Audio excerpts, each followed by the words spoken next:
Tonight is a rare opportunity for a crowd to see Pat Oliphant at work, and they're clearly loving it. On Condi? On Condi too. Kick her out too. These are just a few of his millions of fans.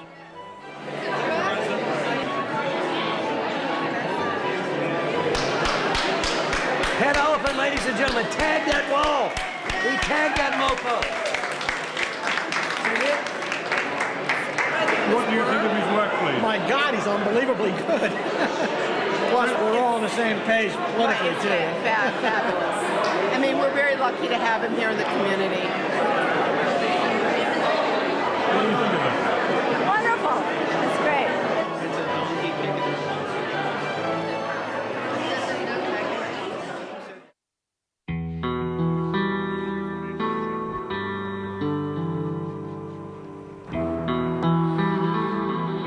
The picturesque town of Santa Fe in New Mexico.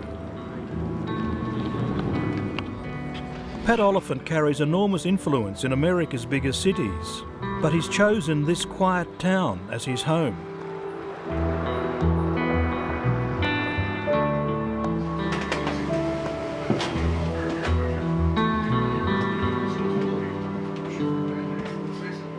This is the Bush legacy thing, which I've been waiting to do for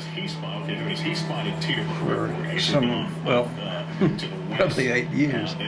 But, 3 times a week he sits down to prick the egos of the high and mighty. what we're doing is recording the wretched legacy that Bush has left behind, and I'm trying to get it to pursue him here. Monster-like. Once he's sketched out his idea, Pat heads to his sunlit studio to create the real thing. It's not as intense as it was. It's this time of year, and the sun sinks over to the south. Summer in Australia, and winter here, as you can see from the snow.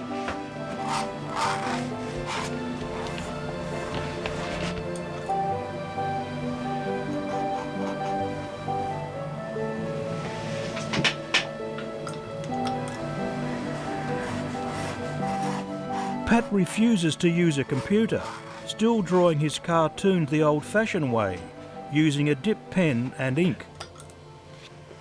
The cartoon dictates the way you work. The line has to be in tune with the image. I could be using a brush on this and get it all black, but I want to have daylights through it. I want it to look scraggly and tattered and torn.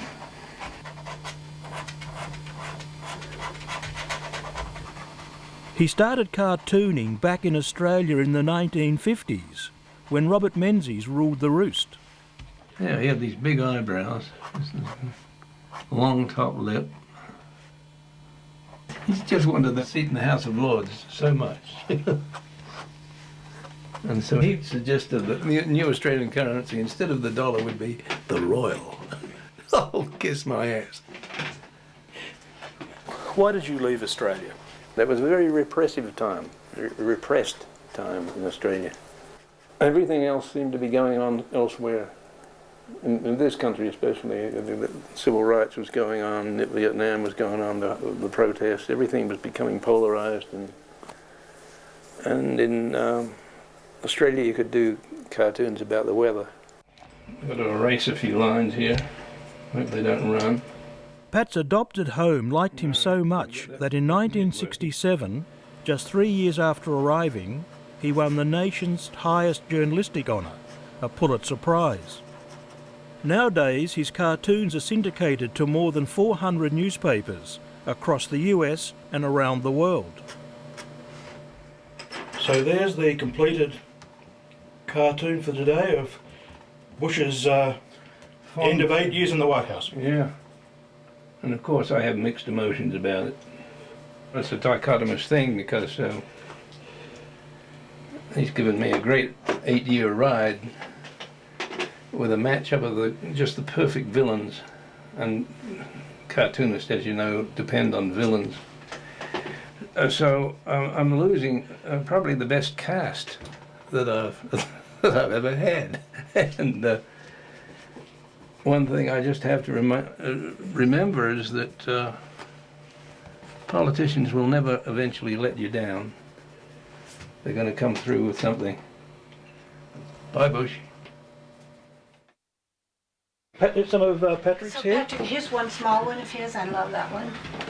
So his work is just not cartoons, is it? It's not. He's a painter. He's known for that, of course, because that's the commercial side of but it. he's also equally as good a sculptor as he is at drawing and painting. And what's this one here? Oh, and this is one that he did. Pat's wife Susan shows me more of his work. It's a mixed media piece. I'm amazed by the diversity of the art that he creates. Is that better? Oh, it's two people, Yeah, it is. Lovers. two lovers. And he made that as a present for me. Oh. The two met more than 20 years ago. Susan owned a gallery in upmarket Georgetown in Washington, and Pat was looking for somewhere to exhibit his work. He had already started then working with sculpture, and I was just astonished and astounded. He never had a museum show, and we went to lunch, and as they say, the rest is history. And then here's a very famous one called Naked Nixon, and I remember that. do you remember that one? It's been in a lot of museum exhibitions. I've seen pictures of that. And you'll see Today, the Oliphants are getting ready for a trip to his latest exhibition. You going to the dry cleaners? If you'll excuse me, do you have any dry cleaning? Yes, there's a few shirts I'd like you to take in, if you don't mind, Okay, will you please. take that one off? Yeah. No, I don't want to embarrass Oh, you. no, what a horrible thought. All right, don't be long.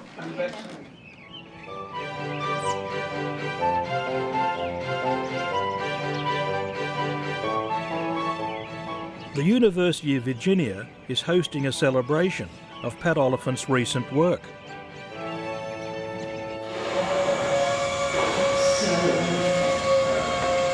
Oh my gosh. And these are the sketches. The vitrines are beautiful. For years, Pat gave away his original cartoons, but now, with the help of Susan, he's building up a substantial collection of his work.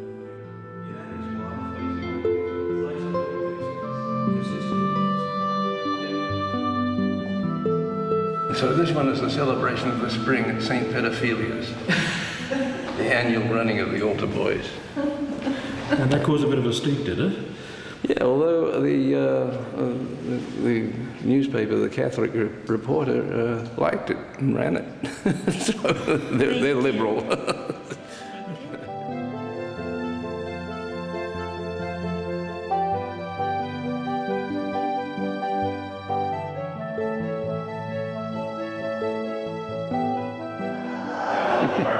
One of my favorite targets is Cheney. He went out hunting with a friend of his one day and inadvertently shot his friend. And I always thought, wouldn't it be nice if he took bush hunting? So To complement Pat's work, the University Museum is also showing drawings by the 19th century French artist that inspired him. Domnier's been my hero since I can remember. Went to jail a few times for insulting the king and the government. And the drawings are so good. The drawings are so beautiful. It's always been a model for me. Pat Oliphant is a shy and humble man.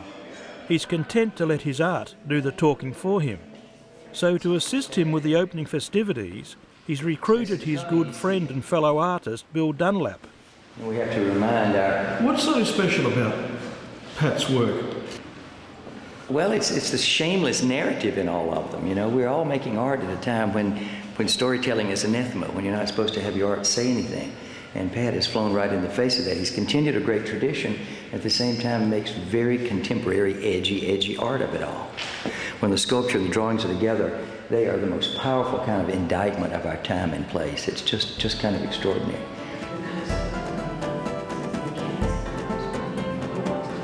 To cap off the trip, Pat is guest of honour at a university event, and once again, he is sketching for the audience. It's the donning of the rubber gloves. That's right. I was going to ask you about I'm going to work. I'm going to went with charcoal tonight, and was at Politicians are dirty, dirty people.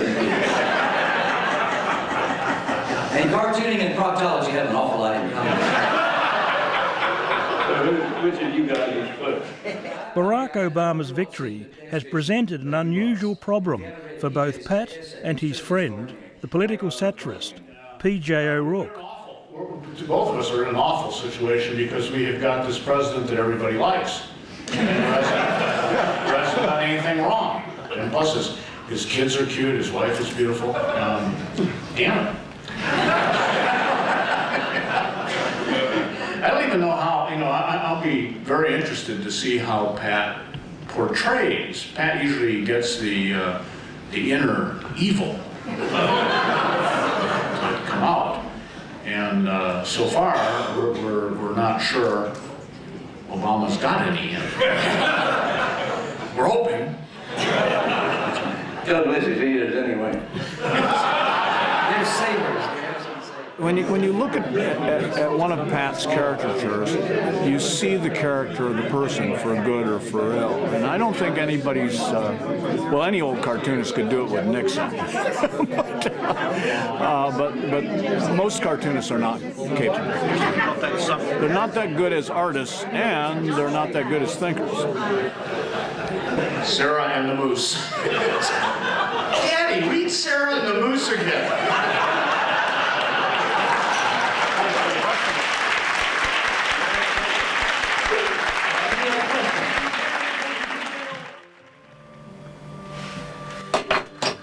It's going to be darker, I think. With the festivities over, Pat gets back to his working routine. He's grappling with how to portray America's new president. What's he saying? Last chance to demand a recount, Mr. O. Well, everybody's pinning a lot of hope on this guy. That's a hell of a weight, considering what trouble we're in. After more than 50 years in the business and accolades galore, Pat should be ready for retirement. Instead, he wants to keep on drawing and keep holding politicians to account. Being a cartoonist is a great privilege, really. I can say things that people want to say, and I'm fortunate enough to have a forum in which to say it and express the feelings of many people.